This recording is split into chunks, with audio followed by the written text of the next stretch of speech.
നമുക്ക് ബ്രേക്ക്ഫാസ്റ്റിന് കുറച്ച് ചേമ്പ് പുഴുങ്ങാം. കടയിൽ നിന്ന് വാങ്ങിച്ചതാണ് കേട്ടോ. ഉണ്ടോ ചേമ്പ് പുഴുങ്ങി തിന്നുന്നത് ഇഷ്ടമാണോ? ഞങ്ങൾക്ക് വലിയ ഇഷ്ടമാണ് ചേമ്പ്. നല്ലതാണ് ചേമ്പ് പുഴുങ്ങി. ഇതിൻ്റെ തൊലി കളയണം ആദ്യമായിട്ട്. തൊലി ചിരണ്ടി കളഞ്ഞതിന് ശേഷം പുഴുങ്ങിയെടുക്കണം. ചേമ്പ് ചിരണ്ടാതെ പുഴുങ്ങാം കേട്ടോ.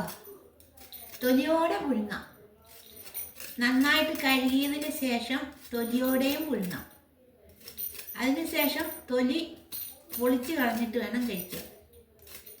ഞങ്ങളിത് തൊലി ചിരണ്ടി കളഞ്ഞിട്ടാണ് കഴുകുന്നത്. എന്നിട്ട് പുഴുങ്ങും. നല്ല സ്വാദാണ് ചേമ്പിന് കേട്ടോ. ചേമ്പ്, കാച്ചിൽ, ചേന, കപ്പ എല്ലാം നല്ലതാണ്.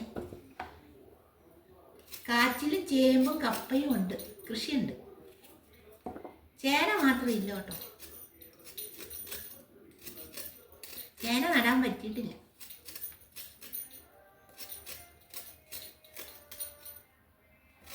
നല്ല രുചിയുള്ള ചേമ്പാണ്. കടയിൽ നിന്ന് വാങ്ങിച്ചതാണ്. നമുക്ക് പറിക്കാനുണ്ട്, പക്ഷേ വിളഞ്ഞിട്ടില്ല. വിളഞ്ഞ് വരുന്നതേ ഉള്ളേ. ഇതൊരു പ്രത്യേക സൈസ് ചേമ്പ്. അത് ചെറിയ വിത്ത്. സാധാരണ ചീമച്ചേമ്പെന്ന് പറയുന്ന ചേമ്പിനും വലിയ വിത്താണ് ഉണ്ടാകുന്നത്.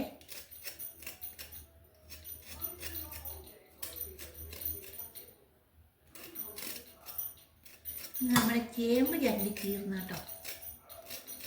ഇതെല്ലാം കൂടെ നന്നായിട്ട് കഴുകിയെടുക്കണം. മണ്ണൊന്നും ഇല്ലാതെ നന്നായിട്ട് കഴുകിയെടുക്കണം. ആദ്യമായിട്ട് കഴുകിയെടുത്തോണ്ട് വരാം. ചേമ്പെല്ലാം കഴുകിയെടുത്ത് കേട്ടോ. നമുക്കത് കുക്കറിൽ വെച്ച് വേവിക്കാം. അപ്പം പെട്ടെന്ന് വെന്ത് കിട്ടുമേ. അല്ലാതെ വെച്ചാൽ കുറേ നേരം പിടിക്കും. കുക്കറിലാണെങ്കിൽ ഒരു 3 വിസിലടിച്ചാൽ മതി. അപ്പോഴേക്കും ചേമ്പ് വെന്ത് കഴിയും. ഇത്രയും വെള്ളം ഒഴിച്ചാൽ മതിയേ. ഇത് മുഴുവൻ വേണ്ട, കുറച്ച് വെള്ളം മതി ചേമ്പിന്. പെട്ടെന്ന് വേഗം.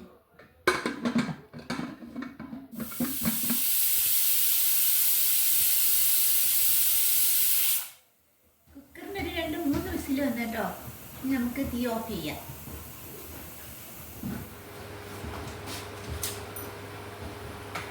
നമ്മുടെ ചേമ്പ് വെന്ത് ഊറ്റി എടുത്തിട്ടുണ്ടേ. ഒന്നുകൂടി തീ അയച്ചിട്ട് വെള്ളം പറ്റിക്കണം. കുറച്ചൊരു വെള്ളം കൂടെ കാണുമല്ലോ. ഉപ്പും കൂടെ ഒഴിക്കാം.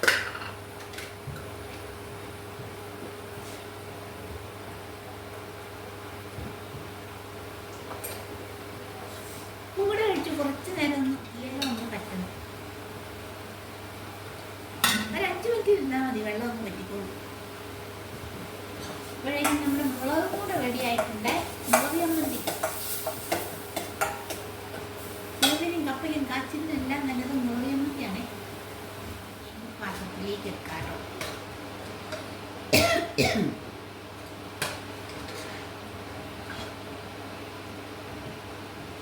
പാത്രത്തിലേക്ക് എടുക്കുവാണേ.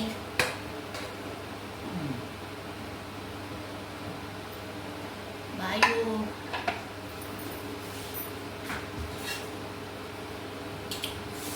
ചേമ്പ് വയ്ക്കാം. വായു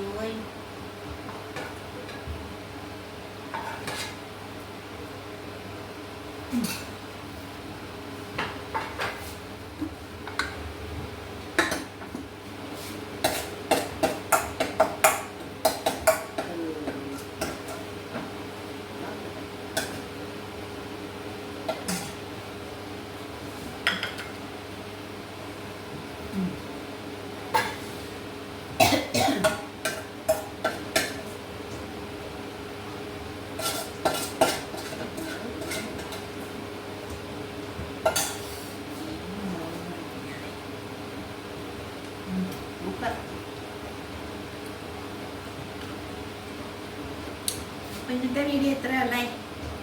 അടുത്ത വീഡിയോ നമുക്ക് കാണാം. അതുവരെ എല്ലാവർക്കും ബൈ.